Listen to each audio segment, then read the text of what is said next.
Assalamualaikum warahmatullahi wabarakatuh. Jumpa lagi dengan saya teman-teman di channel Endoscafe_spasi info.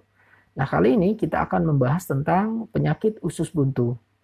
Bagi teman-teman yang sudah pernah mendengar, mudah-mudahan ini hanya sebagai review saja. Dan yang belum pernah mendengar, mudah-mudahan ini sebagai tambahan ilmu buat teman-teman semua ya. Kita mulai dari penyakit usus buntu. Apa sih penyakit usus buntu itu? Nah, ternyata penyakit usus buntu itu adalah peradangan yang terjadi pada usus buntu atau appendix. Bahasa medis usus buntu itu adalah appendix dan ketika dia meradang, namanya menjadi appendicitis. Ukuran untuk usus buntu kita itu kira-kira sepanjang 5 hingga 10 cm yang terhubung pada usus besar. Saat seseorang itu meradang usus buntu, penderita dapat merasa nyeri di perut kanan bagian bawah. Nah, jika dibiarkan, infeksi dapat menjadi serius dan menyebabkan usus buntu itu pecah. Ini seringkali ditanyakan pada teman-teman semua ya, apa sih usus buntu pecah itu? Nah, ini jika infeksi usus buntu itu kita biarkan, maka dia lama-lama akan pecah sehingga menimbulkan keluhan rasa nyeri hebat hingga membahayakan nyawa penderitanya. Nah, apa sih gejala dari usus buntu ini atau penyakit usus buntu ini? Gejala utama pada penyakit usus buntu adalah nyeri pada perut. Ya, nyeri ini disebut kolik abdomen. Ya, rasa nyeri dapat berawal dari pusar lalu bergerak ke bagian kanan bawah perut. Ya, namun posisi nyeri dapat berbeda-beda tergantung usia dan posisi dari usus buntu itu sendiri. Dalam waktu beberapa jam, rasa nyeri dapat bertambah parah, terutama saat kita bergerak, menarik nafas, kemudian terutama menarik nafas dalam ya, kemudian batuk atau bersin. Nah, selain itu, rasa nyeri juga bisa timbul atau muncul secara mendadak. Bahkan saat tidur sekalipun. Ya, bila radang usus buntu terjadi saat hamil nih, rasa nyeri bisa muncul pada perut bagian atas. Kenapa?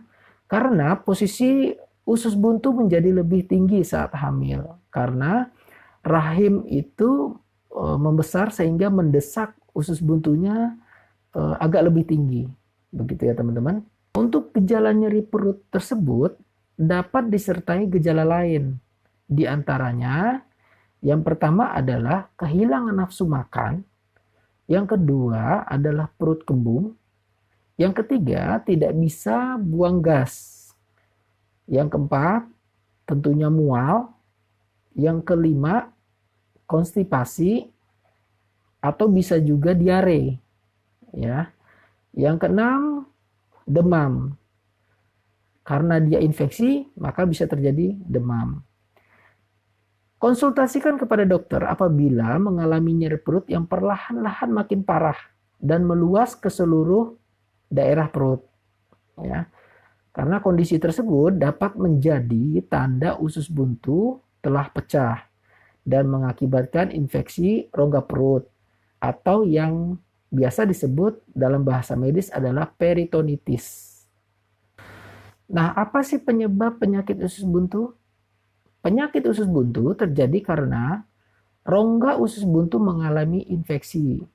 Dalam kondisi ini, bakteri berkembang biak dengan cepat sehingga membuat usus buntu itu meradang, bengkak, hingga bernanah. Ada faktor lain yang diduga membuat seseorang mengalami radang usus buntu.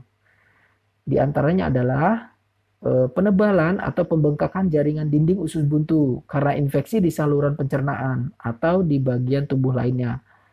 Kemudian bisa juga karena tinja atau pertumbuhan parasit yang menyumbat rongga usus buntu. Kemudian bisa juga karena cedera perut. Kemudian bisa juga karena kondisi medis seperti adanya tumor pada perut. Kemudian juga bisa karena hambatan pada pintu rongga usus buntu kita gitu ya. Akan tetapi teman-teman semua, penyebab penyakit usus buntu tetap belum dapat dipastikan. Berbagai mitos yang menyebabkan bahwa makanan tertentu seperti biji cabai, biji jambu dapat memicu terjadinya usus buntu juga belum terbukti kebenarannya. Untuk mendiagnosis penyakit usus buntu dimulai setelah tenaga medis atau dokter itu menanyakan gejala yang dialami pasien dan melakukan pemeriksaan fisik. Ya. Nah, tidak cukup demikian, tapi untuk memastikan diagnosis tersebut, seorang dokter itu perlu melakukan sejumlah tes. Tes yang dilakukan berupa yang pertama adalah tes darah. Nah, tes darah ini untuk memeriksa jumlah sel darah putih yang menandakan adanya infeksi. Nah, biasanya leukositnya itu meningkat. Kemudian tes yang kedua adalah tes urin, ya. Nah, tes ini untuk menghapus kemungkinan adanya penyakit lain, misalnya infeksi saluran kemih atau batu ginjal. Yang berikutnya adalah CT scan dan USG. Nah, ini dilakukan untuk memastikan rasa nyeri pada perut disebabkan penyakit usus buntu. Kemudian pemeriksaan panggul, ya. Pemeriksaan panggul untuk memastikan rasa nyeri bukan disebabkan masalah reproduksi atau infeksi panggul lainnya. Kemudian berikutnya yang penting ini adalah teman-teman tes kehamilan, ya. Nah, ini untuk memastikan rasa nyeri tersebut bukan disebabkan kehamilan ektopik atau kehamilan di luar rahim. Kemudian berikutnya adalah foto rongsen dada, ya. Nah, ini untuk memastikan rasa nyeri bukan disebabkan pneumonia sebelah kanan, ya, yang gejalanya mirip radang usus buntu. Kemudian adalah apa sih pengobatan penyakit usus buntu itu, ya teman-teman, ya. Nah, langkah pengobatan utama adalah melalui prosedur operasi atau pengangkatan usus buntu, ya, yang dikenal dengan istilah appendektomi. Namun sebelum dilakukan operasi, penderita biasanya diberi obat antibiotik, ya.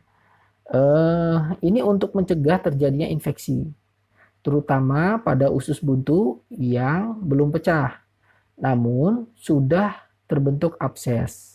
Sedangkan pada usus buntu yang ringan, pemberian antibiotik sebelum operasi dapat memulihkan kondisi sebagian pasien yang menderita penyakit usus buntu ini, sehingga operasi tidak perlu dilakukan. Terdapat dua cara dalam melakukan appendektomi atau operasi usus buntu. Yang pertama, secara laparoskopi, yaitu operasi lubang kunci. Ini ada di video saya sebelumnya, ya teman-teman, ya. Dan yang kedua adalah bedah terbuka atau bahasa medisnya laparotomi, ya. Nah, kedua teknik bedah ini diawali dengan melakukan bius total pada pasien, ya.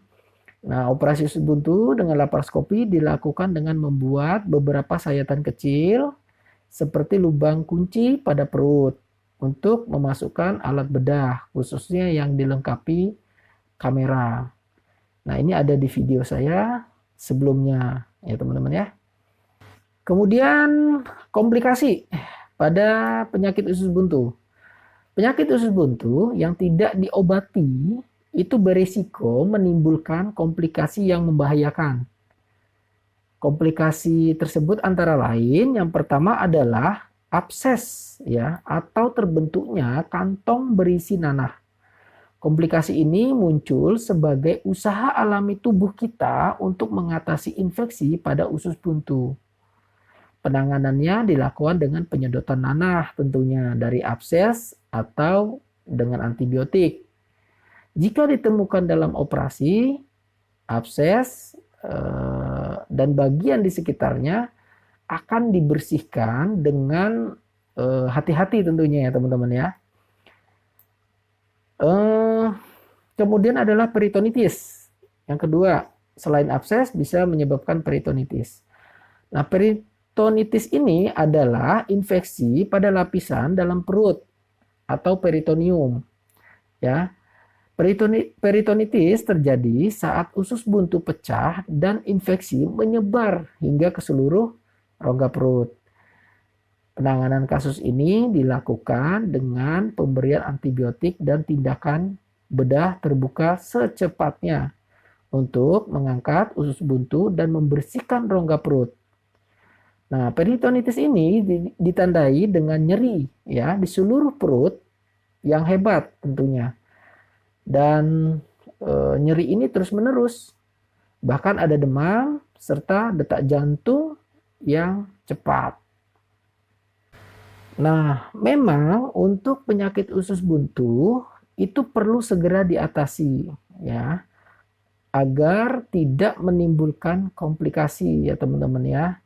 Nah, selalu konsultasikan ya ke dokter jika ada gejala-gejala seperti yang disebutkan di awal ya teman-teman ya. Mudah-mudahan gejala-gejala di atas yang telah disebutkan itu dapat teratasi dan tidak menimbulkan komplikasi. Mungkin itu aja teman-teman yang bisa saya sampaikan. Jangan lupa like, subscribe, dan komen. Semoga apa yang disampaikan ini dapat bermanfaat buat teman-teman semua. Dan kurang lebihnya saya mohon maaf bila ada kata-kata yang kurang tepat. Tetap sehat selalu. Saat ini pandemi, lakukan protokol kesehatan 5M, minimal 3M, dan vaksinasi. Sehat selalu dan sampai jumpa.